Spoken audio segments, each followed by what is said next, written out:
Welcome back, everyone, to the front line with Joe and Joe. Joe Pasillo, as always, joined by Joe Resinello. And once more, dear brothers and sisters, let us go into the breach with Andrea Zachman. And we're very pleased and honored to be joined by Andrea, who's joining us from Minnesota. For those of you who do not know Andrea, I'm going to give her a little introduction to our frontline audience. Andrea is a Catholic wife. Ooh, there's a shock. Catholic wife and mother of 4 children, whom she homeschools. She lives, like I said, in Minnesota on a 10-acre farm. She is the faith formation coordinator at her church and is in the process of getting her master's degree through Holy Apostles College and Seminary. Her background is in law enforcement, and Andrea is married to a Marine veteran for 13 years. Welcome, Andrea Zachman, to the front line with Joe and Joe. Thank you so much for having me. I can't wait to talk to you guys a little bit more about everything that's happened. I love it. Minnesota meets New Jersey. It's good stuff. Could be dangerous. Could be dangerous. I love it. I love it. It's our custom. We always start with the prayer and then we'll get into the questions. So, name of the Father, Son, Holy Spirit, amen. Saint Michael the Archangel, defend us in battle. Be our protection against the wickedness and snares of the devil. May God rebuke him, we humbly pray. Wilt thou, Prince of the heavenly hosts, by the power of God, cast into hell Satan and all the evil spirits that prowl about the world, seeking the ruin of souls. Amen. In the Father, Son, Holy Spirit. Amen. So we'll get into it, Andrea. In doing research for the book, I learned that you were a convert. And when I sent you an email, you sent me your bio, and you said something in that bio that I thought was very interesting. And I'd like to quote it, and then I'd like to get a little background on it. This is what you said. You said, "I did not grow up with much faith. In fact, I was very lost when I met my husband. By the grace of God and many prayers from his family members, we are where we are today. God can do the amazing with broken things. Meeting my husband saved my life and it saved my soul. And I'm so blessed that God gave me the gift of Nathan and my family and my faith and God himself in the sacraments." I guess what I'm very interested in is what drew you to the Catholic faith outside of obviously your husband's good example. Could you give us a little bit about that story? Yeah, so I didn't really grow up with anything. My mother raised us as a single mother. We moved every single year. We really didn't go to church. In 4th grade, I went to church for a little bit, but then we kind of stopped going. And I kind of grew up in the culture, and I really didn't have a compass. I really didn't have anything that was helping me, guiding me, than popular culture and movies and media and my friends and my peers. And I thought I was a really good person. I for the culture standards, I probably was. I hadn't been arrested. I wasn't addicted to drugs. I loved everyone around me. I didn't question anyone's choices. I didn't want to cause any tension. And so when I met Nathan, it took a little bit for me to truly appreciate the Catholic faith. Even after I converted, it took a few years for me to truly walk in my faith. um I wasn't ready, I don't think, at the beginning. And those baby steps, and my mother-in-law praying and fasting for me and my husband in our conversion, I think really helped spearhead us through those moments where we were slowly inching our way to the realization of what gift our faith was. But when I realized it, when I picked up that first Catholic Lighthouse CD and I started truly trying to understand my faith, I fell in love. I remember standing in the house, in the kitchen at my in-laws, who are all Catholic, asking or telling them, do you guys know that Peter was our first pope?" And they're like, "Yep, I do, Andrea." And no, like, seriously, you guys don't understand. We have 2,000 years of history. Like, that's pretty incredible. And so I think the early church really drew me in, and the truth of the Eucharist really drew me in when I wanted to learn more about it. I think that's what really ignited my faith, just to make that decision to actually look into it and wrap my head and my heart around it. Was there an obstacle when you were like on that in those beginning stages that you had to overcome, a significant one? Myself. Truly, honestly, like my own complacency, my own relativism, I was so comfortable in my life. I was comfortable with my friends. I was comfortable with my sins. I was comfortable with my lifestyle. I wasn't really getting more than my feet wet. And, I didn't really understand it. And so from at the beginning, it was truly myself. Once I got out of my own way, though, like things really started happening. I started asking all those questions, like why do we believe that? Why do we do that? And I wanted to know everything. I read all sorts of books, CDs, podcasts, relevant radio, all this good stuff. And when I started looking into it and I started truly understanding it, I think the Eucharist and Mary were my biggest stumbling blocks, where I truly had to figure it out, because if I was going to be Catholic, I needed to understand everything that I questioned. I didn't want to be hung up on anything, because that's the beauty of our faith. We have the answers. And so I just needed to ask the right questions. So I went through and I created a PowerPoint of every single objection I had to the Eucharist and Mary. And I answered those questions by using beautiful resources that we have from amazing Catholic authors and speakers, the catechism, the scriptures. I really delved into it, because when we get hung up on things, we really need to figure out the truth behind them so that we can really put our heart into it. The thing I love about what you said is you were thirsting for the truth. And I think anytime when someone is, they always find the Catholic Church Yeah. because it is the truth. It's about thirsting for it. Like our catechism says, and this is the 94 edition, it basically says we are saved by baptism and the church.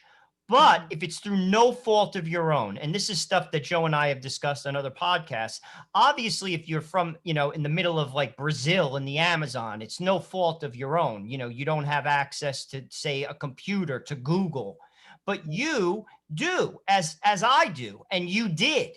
You see, that's what I would say to people. What is your priority? Is finding the truth your priority? And it was for you. I mean, you went so far as to make a PowerPoint and you were asking questions. There's no sin in asking a question. To be honest with you, in this journey of this show for Joe and I've learned things like through people questioning us. To be honest with you, like I learned about natural family planning, a lot of the nuances of it. I always knew it. My wife and I don't contracept, but at the same time, certain aspects of that, because people ask questions to us. So asking questions is a good thing. We grow, but that was your priority. And I think that's something that people have to have. To be honest with you, our salvation is, it depends on it. You know what I mean? God's going to ask us that. What was your priority? What did you do with your time? I mean, what do you think? No, I agree. The one thing I always thought is that every time anybody's thirsting for that truth, everybody knows, everybody's all over here and they're looking at, let's say, evangelicals, and they're looking at, let's say, Judaism or Islam, but out of the corner of their eye, they see the Catholic Church over there. And they're like, no, I'm not looking over there. Because in their hearts, they know if you want to find the truth, that's where it is. I'm not disparaging other religions. We know the fullness of the truth is in the Catholic Church. And people are afraid. I think we've spoken about that a lot of times on the show. People are afraid of the truth because you have to not just the truth, confront. You have to confront the truth of yourself. Right. And the church does a masterful job, as it should, as our mother, of holding up the mirror to our lives. And that's scary for a lot of people. I think it's scary for a lot of people. But my view, I think it's only an opinion. I think, like I said, out of the corner of their eye, people see the Catholic Church over there, and they don't want to turn to it until they find that everything else is somewhat lacking. And they say, all right, let me go see what the Catholic Church has to say. And if they're open, they wind up coming into the church. That's the way I see it. Right. God loved me just the way I was, but he loved me too much to keep me there. And so, he kept putting things in play, people in my life, things in motion until I was ready to make that commitment. And boy, when I made that commitment, it was a complete culture shock. It was a complete 180 for me, because I was going down a completely different path before I met Nathan. completely different path.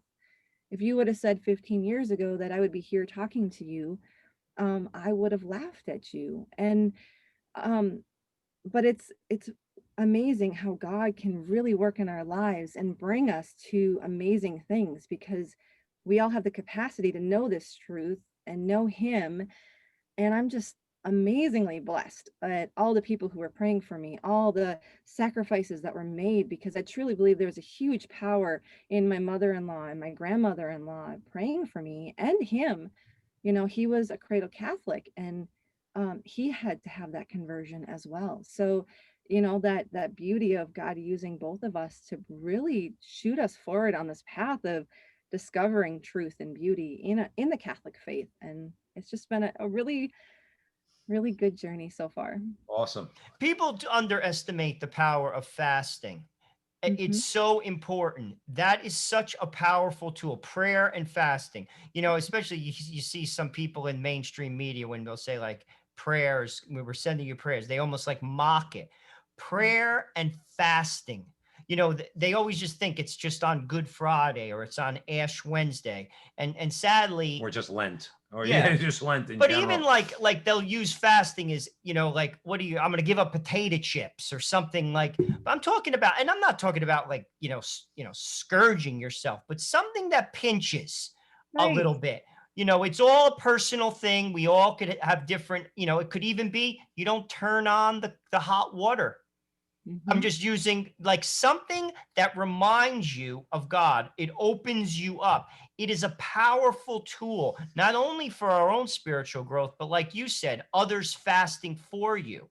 Mhm. Um, it is a very powerful tool, and I don't think people utilize it enough. A lot of times, people have a lot of complaints about the church. You know, listen, if we're all human, and the church is perfect, but the people in it clearly aren't. But what I always like to say to people is, what are you doing about it? Do you Mhm. fast for the church? What do you do? Even pray for the church. We Like, say it all the time. It's like one of the things we try to do, Andrea, on our show is to look. There's enough people complaining out there, and we're chock full of complaints too. Don't get me wrong, okay? But we try to offer solutions and challenge people, because we have to challenge ourselves. We're not pointing the finger at other people. We challenge ourselves to offer a fast, to offer our rosaries every day for the church. And we do say to people many times on the show, whether they like it or not, what are you prepared to do? Just like with the election and everything else. Okay, let's say Donald Trump gets elected again. Let's say he wins this fight. But what does it matter? What are you prepared to do? And like Joe asked, and the question we should be asking if we want to evangelize the culture, are you offering a fast for the Pope? You complain enough about him. You want to argue with him. Do you Yeah. offer a fast or a prayer for him, or your rosaries? Are you praying for the church and the people in it? Are you praying for the hierarchy? Unfortunately, a lot of the times I think the answer is no. What do you think about that? I completely agree. I mean, you have to think about my mother-in-law and my grandmother-in-law who were praying and fasting. Their reason behind praying and fasting was the salvation of their son and grandson. Like, when you know what's at stake, you're willing to make those sacrifices. When you have that understanding of what truly matters, like, you're willing to put in the work. And I think we need to realize exactly what matters to us and what we're willing to sacrifice for. And if we're willing to sacrifice for it, then we need to be all in, because his salvation and my salvation, our children's salvation, really depended on what they were willing, how much they were willing to go all in. So, I Yeah. couldn't agree more. Yeah. So the name of your book mhm. is so it's this, is it the sacred that surrounds us? How everything in the Catholic Church points to heaven. All Yep. right, there you go. Real quick, and we'll do it again at the end of the show. Where can people find the book? Where can they buy Am- it? Amazon and Ascension Press. Well, Okay. really anywhere. It's on Barnes and Noble. I think it's on Walmart. I mean, but Amazon and Ascension Press are the two main platforms. Okay, and we'll make sure we put the title in the on the Facebook clip and YouTube when we post it. So you basically list items, or what is it? Oh, I know the question I wanted to ask. What was the inspiration for the book? Um, Really, I was talking with a friend, Julie. I was trying to figure out what I could get her son for first communion, because I teach first communion here at church. and he was making his sacraments a few years ago. And she said, what I want for him, I can't find. And what do you want? And she mentioned that she wanted a resource that would explain to them what everything was. So when he's sitting in church and he's saying, what's that? She has an answer. And I said, well, let me see what I can do. And so it started out as a fun little project for Julie and her son, and it turned into so much more. I brought in a local photographer and he took photos of our church. I met with the priests here. I really did some research, and that's all it was supposed to be. And when I made the decision to send it into Ascension Press, until that moment, they honestly weren't even on my radar. They produced such amazing work that nothing that I could do, I didn't think would ever qualify for something that was printable. And so really it was just a fun project, and it was something for them and for myself, because I could have really used this resource when I was in RCA, when I was learning more about the church to truly understand it. And so the whole process of writing the sacred that surrounds us started out so simple, but it morphed into so much more. I'm so glad that God equips the call, because when they wanted more content than my simple picture word definition book, I had to really make that commitment. I took 2 weeks. I surrounded myself with the sacred environment, delving in more to give them more content. And what the result was this amazing resource that people can really use to fall in love. Just for our audience, basically in the book itself, she has items Mhm. that are in a church and or are used for the holy sacrifice of the mass. She has beautiful illustrations. Our compliments, like you said, the photography is fantastic. You note the origin and history of each item. Mhm. You give a spiritual reference, scriptural reference, and also a quote from a saint. Mhm. And basically, did I forget anything like with regard to each item? No, there's about 60 vessels, articles in the different spaces in our Catholic Church. The photography was done by a father-son group out on the East Coast. Um, the photos that we took here at the church was just for my manuscript that I sent in. And so what ended up in the book was an amazing father-son team that walked around and took photos of these beautiful sacred items. So there's 3 chapters: the sacred and the mass, the sacred vestments, and the sacred environment. And within those 3 chapters, it's all of the items, articles, and spaces that correspond to those 3 chapters. I know that a lot of our separated brothers and sisters, they like to say smells and bells. That's what you get in the Catholic Church. That's what you always hear. But obviously, in your book, you're saying, well, those smells and bells, they actually mean something. Um, Mhm. our let's say our non-Catholic Christian brothers and sisters, is that your target audience? Is it young adults, let's say, that may be getting ready for confirmation? Would it be average Catholics that are sitting in the pews? All three? Who did you when the picture started to become more than just writing, like you said, a book for your friend Julie, and when did you think in your mind you were targeting a particular audience? So at first it was the target for first communicants. That's why it was the simple picture word definition. When Ascension Press came on board and we started talking about who their audience is, which is church going mass attendees. And so that extra meat in the book that helps you understand the history, symbolism, scriptural, and early church quotes. It's really a beautiful resource for RCA candidates who, they're trying to understand everything that's this new environment that's around them, and truly appreciate who is around them. First communicants it's still a really good resource for them. Parents and children can learn this resource together. Confirmation students, so people making sacraments, confirmation students, this is great because they're at that age where they need to start truly taking the responsibility of making this their own. They are confirmed now, they can start building up the church using those gifts of the Holy Spirit. And for them to understand and appreciate the beauty that's in our church. I think that's vital. And then just churchgoers, mass goers, who maybe don't notice the things that are around them, that are there loving God in the liturgy, but they don't really notice the different cruets and the tables and the spaces and all the things that maybe go unseen to them. So just to appreciate being there a little bit more. I love like something you said in an interview that I listened to before this one. You said everything in the book points us to heaven. Everything at the Mass points us to heaven. Could you talk a little bit about that? Because I'll be honest with you. I mean, I went to Mass today. Today is Sunday. I wasn't thinking that. Just I'm going to be honest. Like how like that is a great aim for a book. Could you just talk a little bit about that? Right. So everything in the sacred environment, it points us to God. It leads us to something other than ourselves. God is here and he wants us to be present in every moment. He wants us to notice him in every moment of the Mass, not just in communion, although that is the deepest relationship we could ever have, that closeness that we have in uniting the Eucharist in us.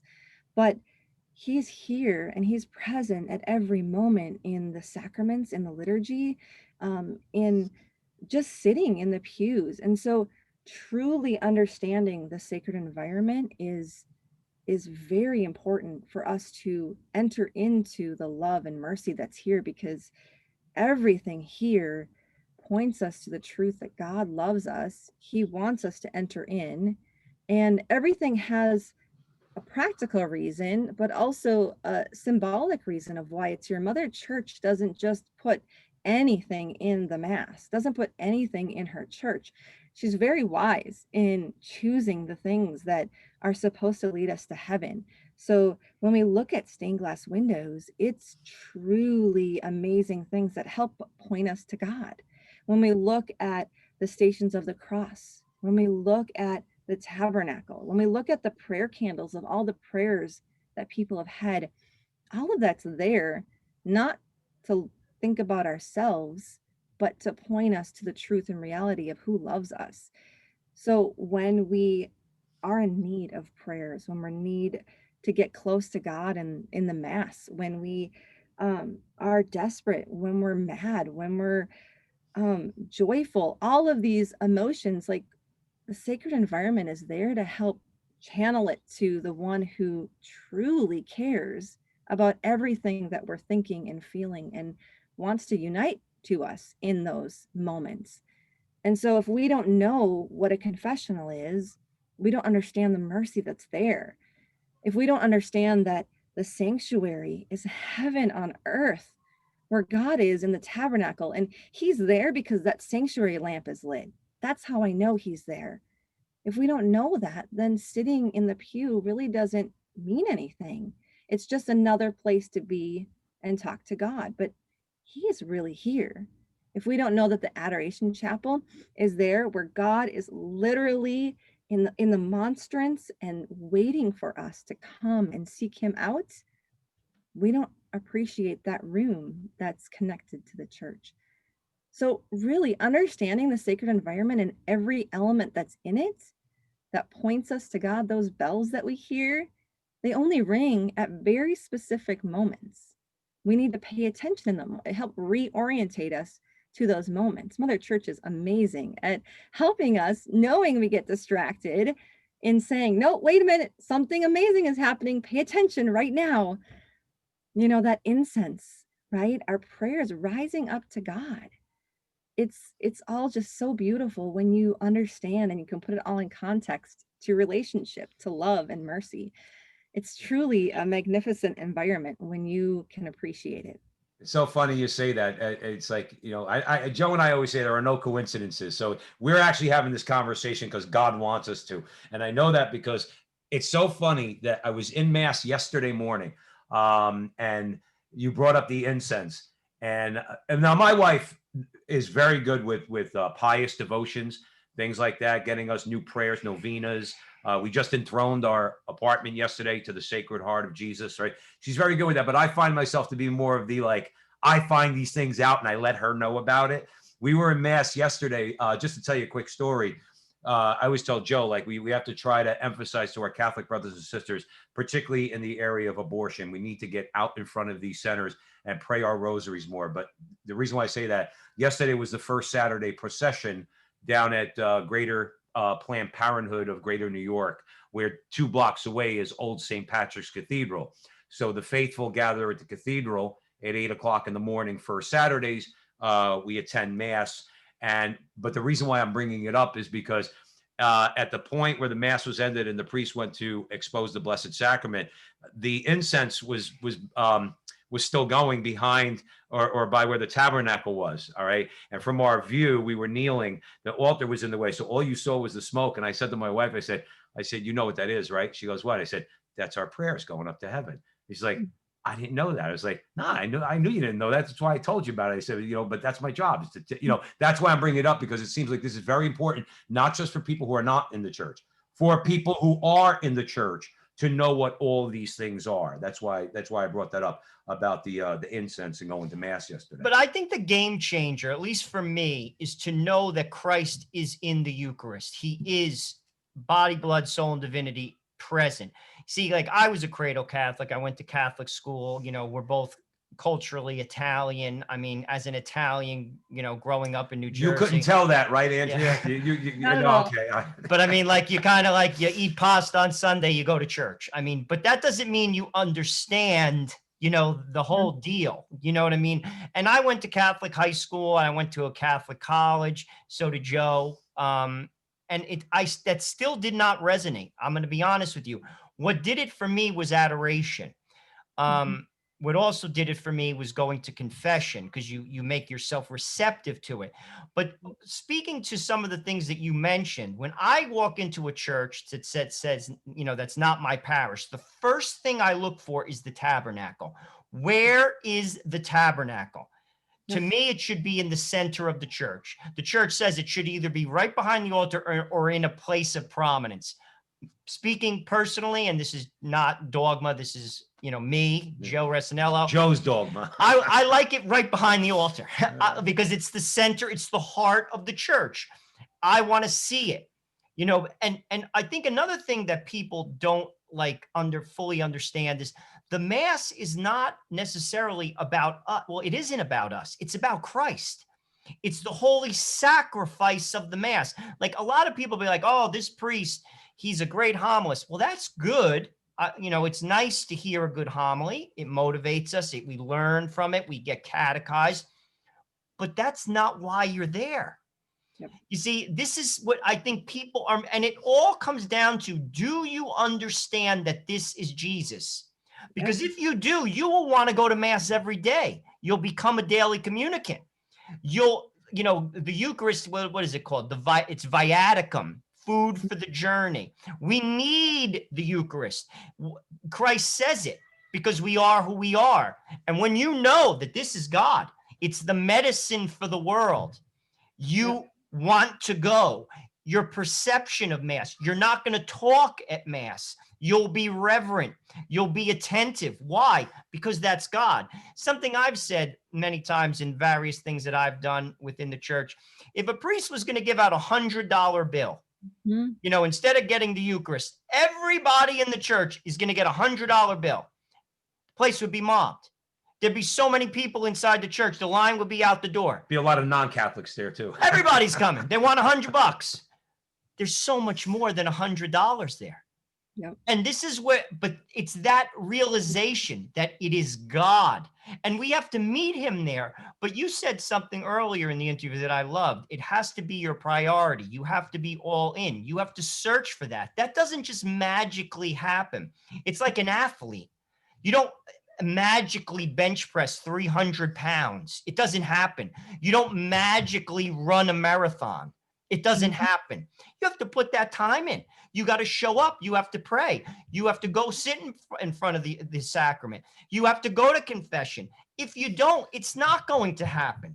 It's just like all the things in life, getting a college degree. being a Yep. good mom, being a father, holding a job.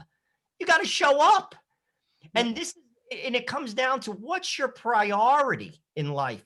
I mean, we're all, the same age roughly. You're probably a little younger than us, but I mean, like, Don't put her in our range. no, but I'm just saying, like, we all have, we've been around the world. We have friends, all types of friends, religious friends, secular friends, work friends, family.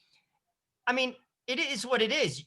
Is it your priority or it's not your priority? Andrea, let me ask you a question. You're obviously an educator in the faith. Okay. So in your book is educational. You're teaching people about what these things are in the church. When you are speaking, let's say to the average Catholic in the pews, do you get a sense that there is a lack of an understanding of the perennial teachings of the church? Do you think that in some basic cases there's a lack of just basic understanding of what it is the church teaches? What's your experience been as an educator in the church? Well, I can speak from my own personal experience. When I became Catholic, it was just went through the motions, right? So I had to make that decision. I had to have that conversion. Same with my husband. He was a cradle Catholic, and he went to church with his parents. They showed him how to be active in the church, and then he became an adult and it had to become his own. So he had to have that conversion, which in one case, I'm actually glad that he didn't at that point of meeting me, because I don't think he would have given me the time of day had he been all in his faith. And thanks be to God, he gave me the time of the day and we were able to grow together, because my conversion ignited his conversion. And so when you look at the parents that are going through their first communicants, are going through the sacraments this year, the ones who have made that decision to be all in, they have to start somewhere. And if they didn't even get the catechesis growing up, if they have been away for so long and haven't wanted to even, haven't wanted to delve into it, they're at a much they need to learn a lot more than the people who even have shown up out of pious, reverence. Like they're not really all in, but this is what we do as Catholics. They, at least have the basic understandings. They just need to move their heart behind it. But for people who have never really received the catechesis, whether it was a failure of the catechetical program that they were in, whether it was, society just sucked them up and they just didn't care. Like me, I was comfortable when I first became Catholic. I was walking through my faith. I wasn't walking in it. I at one point though, I wanted to know the facts. I wanted to know the truth. But when those people do, when they truly want to be all in, it is exciting for me, because I get to truly help them and their children come to that knowledge of the love that I have. But we also need to be passionate as educators too. If we're passionate and we teach truth and love, um, people want to listen. They want that. They want that relationship. They're all searching for something. And this society is very good at filling up what you're trying to search for. Mm-hmm. And so there's so many factors in when parents don't really understand the faith, whether it was the lack of education, they're getting sucked up in society. Maybe they're just too busy and they just don't have time in their life to truly take on the responsibility of wanting to understand their faith, because there's a huge responsibility once you make that choice. There truly is. My whole life changed when I made that choice. Friends I hung out with, relationships I had, family that I hung out with, my relationships have never been the same with those people, because I was no longer just walking around, just letting everyone do their own thing, because I didn't want drama. I didn't want all of that tension. Like I now had a compass of truth that I had to gauge things on. So when you make the decision, it's scary sometimes. It is, your whole life shifts like mine did. And so there's so many reasons that people either don't know their faith or don't want to really be all in. And so we just need to help, really, we need to help those families, those mothers and fathers, my age, your age, who have children and grandchildren, really to see the beauty of what our faith is, because it is amazing and it's worth it. It's worth setting your whole life Oh, I spinning. agree. I Yeah. mean, it was probably the best decision of my life. I could say that honestly, to be, a practicing Catholic. I was always Catholic, but to really take it serious. I mean, that's how I met my wife, and we based our marriage upon that. I think what people have to see is joy. You Mhm. see, you could tell Excitement. somebody, something, we've all taken classes, say, I, the faith is almost like math, because math is precise.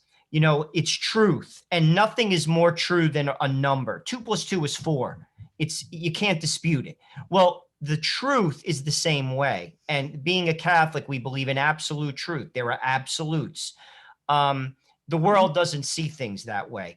You could communicate that to somebody, even someone who is highly intelligent, and they may not, see it or want to see it. But I do think what helps people to see things, in fact, I'm sure of it, is joy.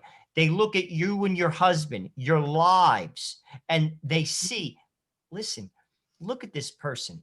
Their life is good. Yeah. Their life is ordered. They're happy. They're functional. They have a good marriage. And that's attractive in and of itself. Okay. But then when you then take it one step further and compare that, what Joe's describing, that type of joy, and compare that to the swamp that we call a culture, then it becomes even more attractive. So it's attractive on its own. But then, and I think God allows this mess to happen so that people can look at it, just like the prodigal son when he looked down at the pods he was serving the pigs. Okay, Yeah. well, you got to look at the pods sometimes, and that'll wake you up and say you need to go back home. You need to go back to your father. But and Yeah. people need that. I would ask you this: do you see any? I don't want to say that catechesis is not really where it's supposed to be. This is not a church, a church bureaucracy bashing session. We're not going to do that. Okay, Joe and I try to avoid that. But where could you identify areas where instruction in the Catholic Church could improve, not just for children, but certainly for adults as well? I think, just like you mentioned, we need to share the truth in love and joy. Like, we need to show everyone the amazing nature of our faith. And when we do that, for me, learning about the early church is what really ignited me. Knowing that we have 2,000 years of history was mind blowing for me. Knowing that we had apostolic succession was like mind blowing for me. So knowing the truth of our faith is more than just knowing facts, though. You have to have that movement of heart behind it.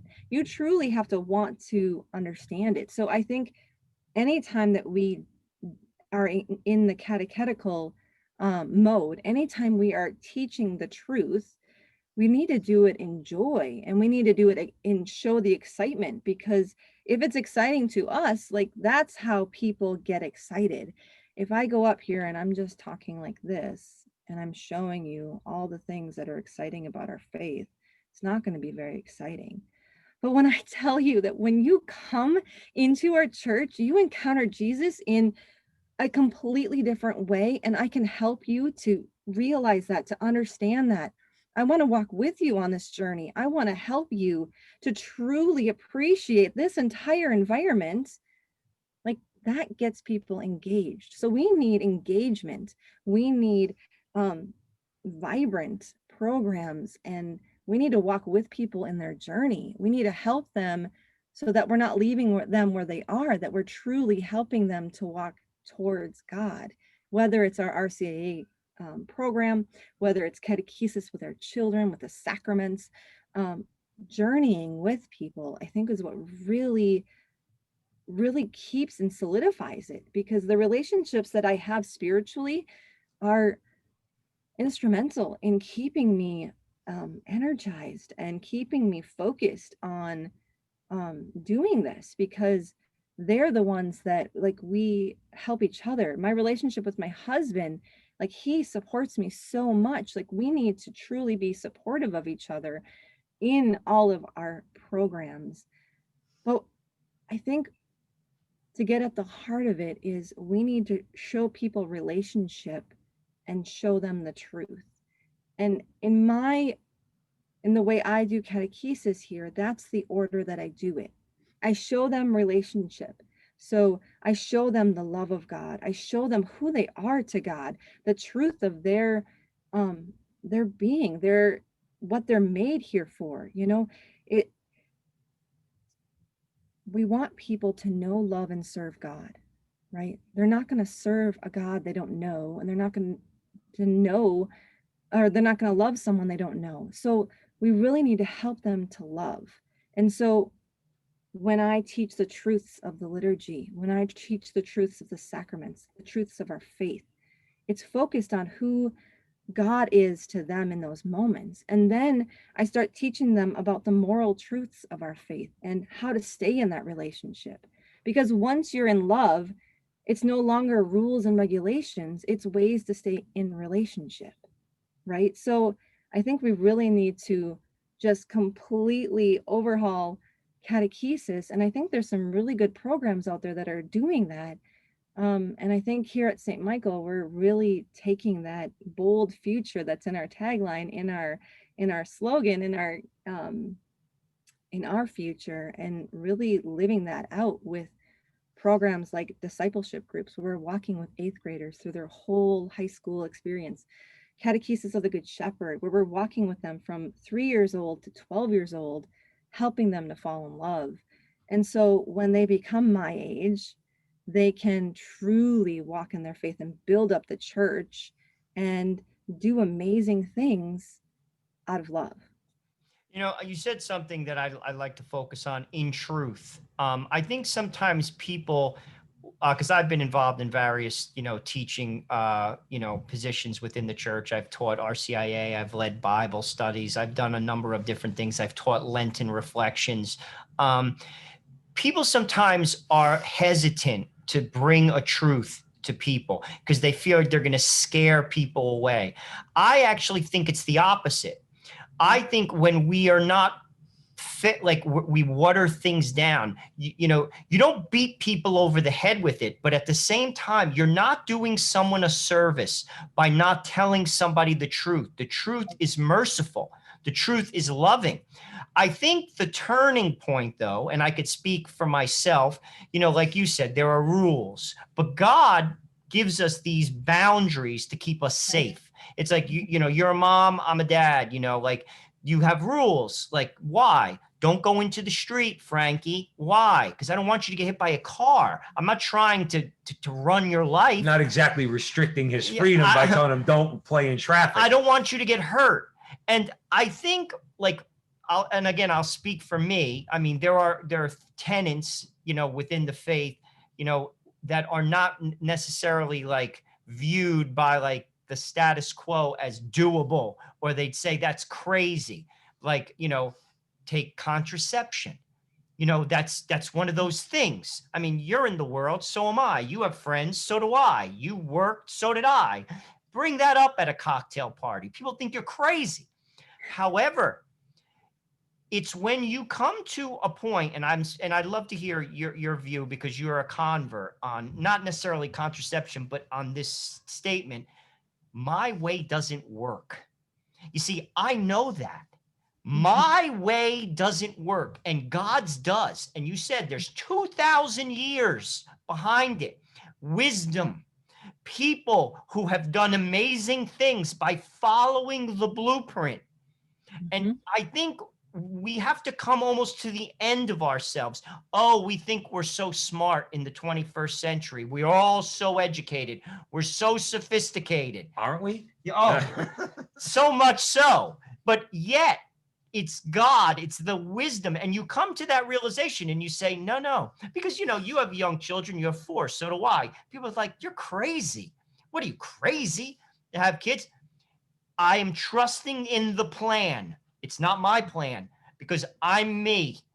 And I think that is the turning point, is to trust in that. And I think that's what's lacking. You know, people, they think that they figured it out in a better way than God. God lays it out, like as a married person, as a single person, as a priest. There's a plan. Yet the world is not convinced of it. They think that their way is better. And what I used to say to people in different Bible studies when I used to lead them, I used to say, on say a subject, we could use abortion. You could say, well, I don't like it, but I think a woman should potentially have that right to choose. It's Right. like saying to God, you made Mount Everest, but I know better on this subject than you. You created the Pacific Ocean, but I know better than you. And that's ridiculous. So I surrender my idea and I say, I trust you. See, I think that's the turning point. I'm interested in what you have to say about it. I think our pride gets in the way all too often, doesn't it, Joe? I think this culture loves us to want to be all about me, me, me, me. Like the second you really take yourself out of the equation, like it sometimes it's really scary. Like I remember when I came to the understanding of what confession truly was, how unbelievably happy and joyful I was to shout that from the rooftops.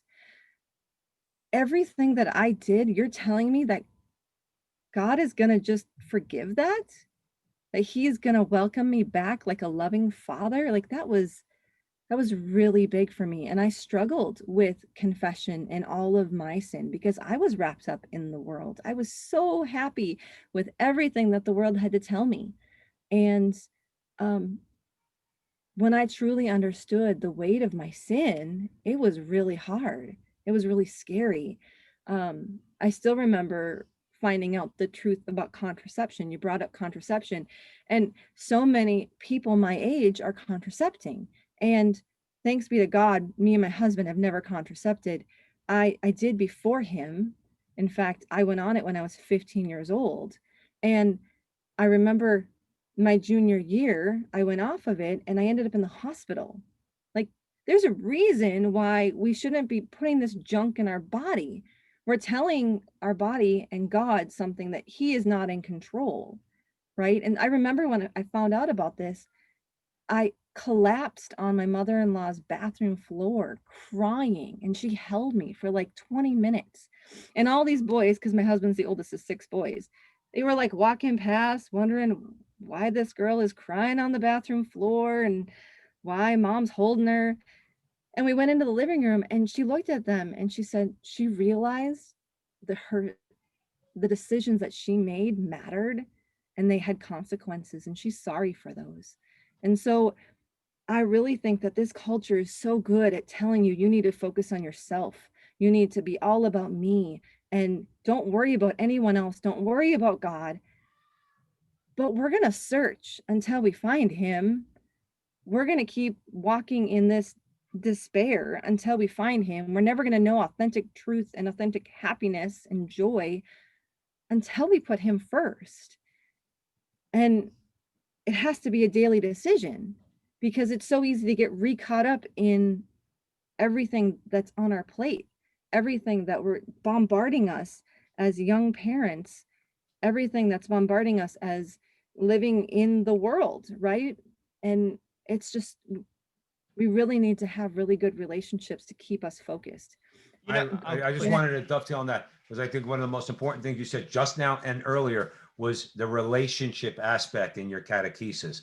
The idea is to teach who God is first relative to you. What is your relationship to God? If people actually understood that basic concept, who is God and who are you?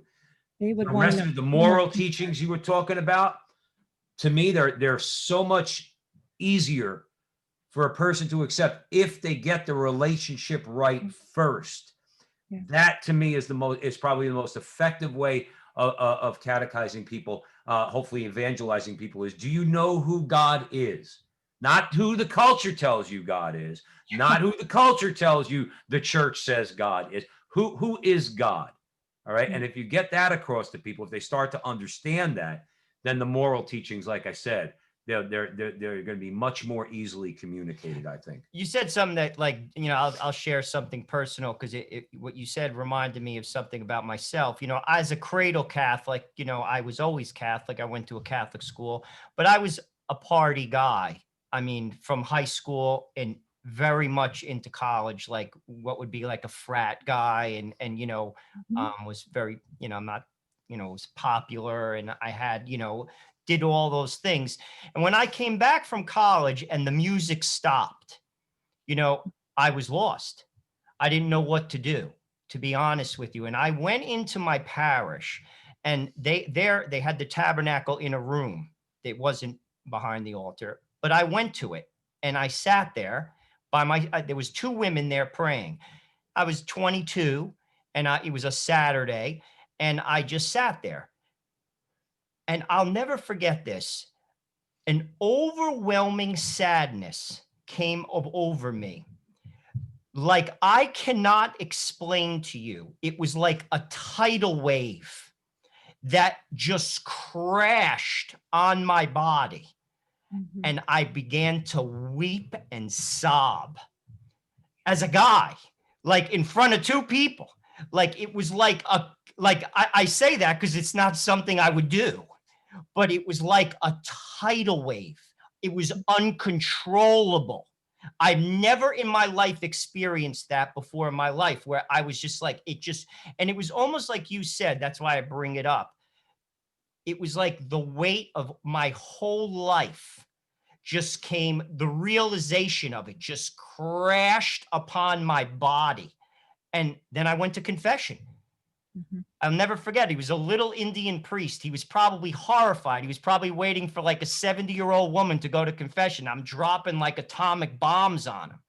But that was like one of the sparks that changed, but it was an overwhelming sadness that I was like, I can't even control myself. Like, in front of two people. These women, they must have thought I like killed somebody or something. They were like hugging me.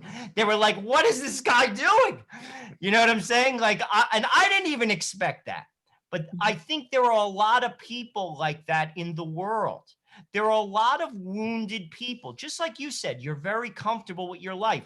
They're functioning people. They're successful people living their life, going about things, thinking nothing is wrong when everything is wrong.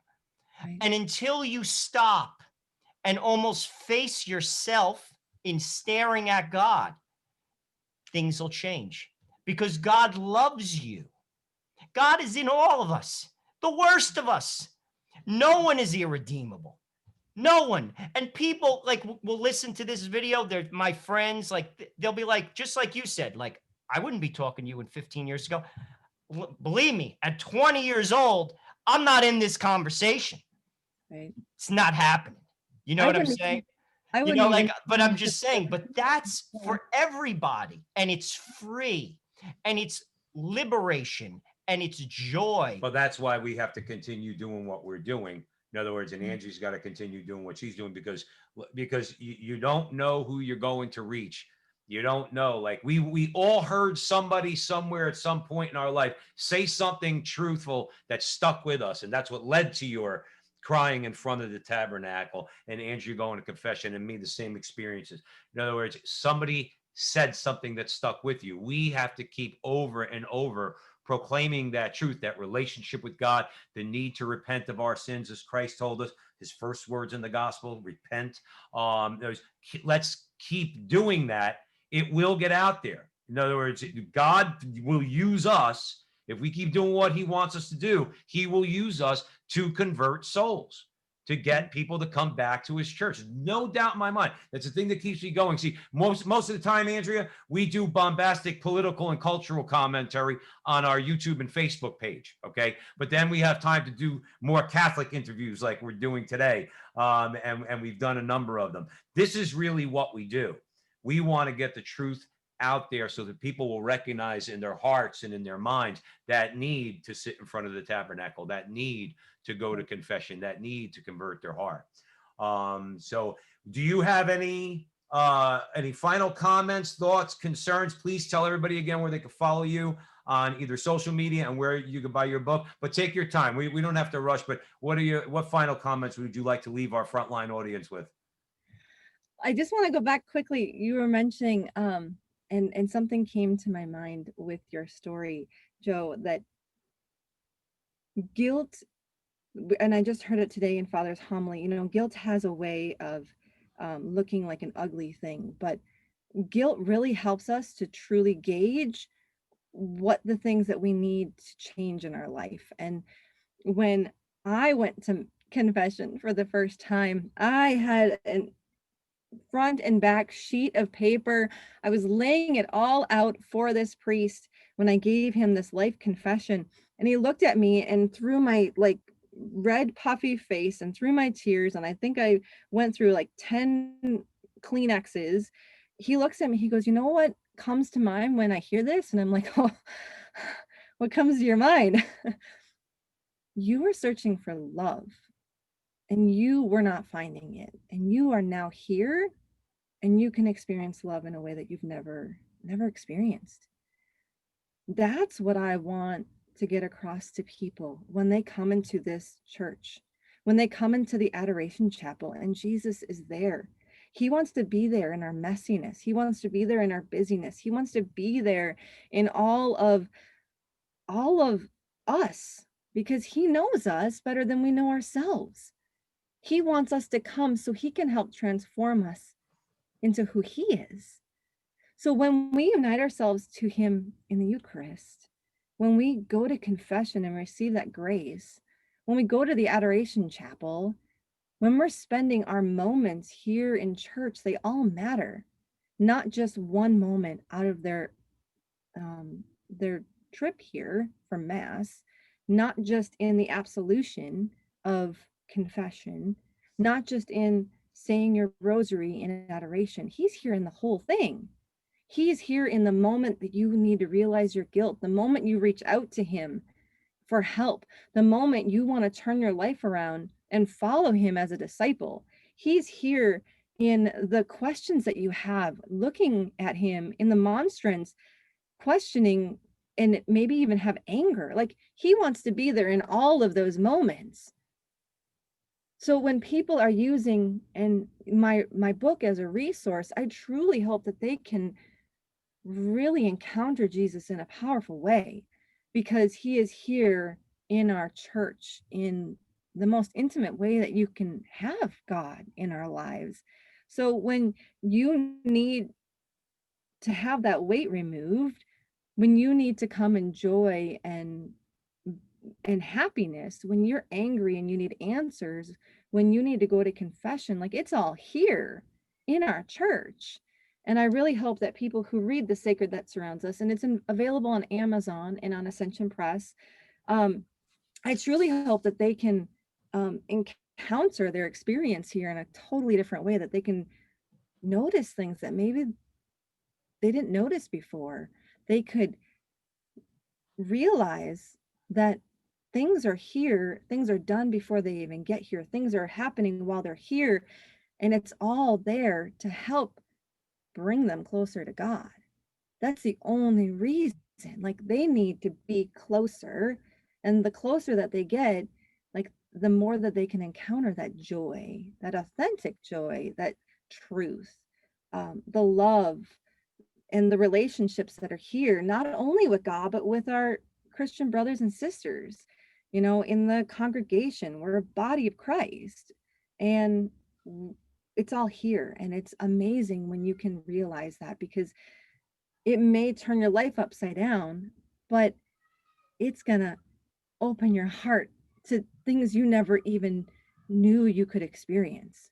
And so that's the whole mission of my book, the whole mission of The Sacred That Surrounds Us, and anyone who reads it. And so I think that's honestly why on October 23rd, it was in the top 5,000 on Amazon. Out of 3.4 million books, Mm-hmm. like 5,100 and something. Like, that's huge. People they want to know the truth. They want to know the beauty that's here. They want to understand it. And so I think that, I'm currently in the process of writing a second book with a coworker of mine here at the church. And so and I'm still going to do catechesis for the children here at church. I'm still going to home educate my children, help teach them the whys of their faith. Why do you do this, Joshua? It's not just because I say it. Like, I want to know why you feel like why you do it. We go to adoration, and here's this 9-year-old who we go down to the floor and we prostrate ourselves to Jesus in the monstrance. And I come up and sit after like a moment or two because my knees are bad and I'm lazy and I want to sit and be comfortable. And here he is for 40 minutes with his face planted to the carpet. And when there was like noises, he would look and he'd go back. And I asked him one time, like, what are you doing for 40 minutes?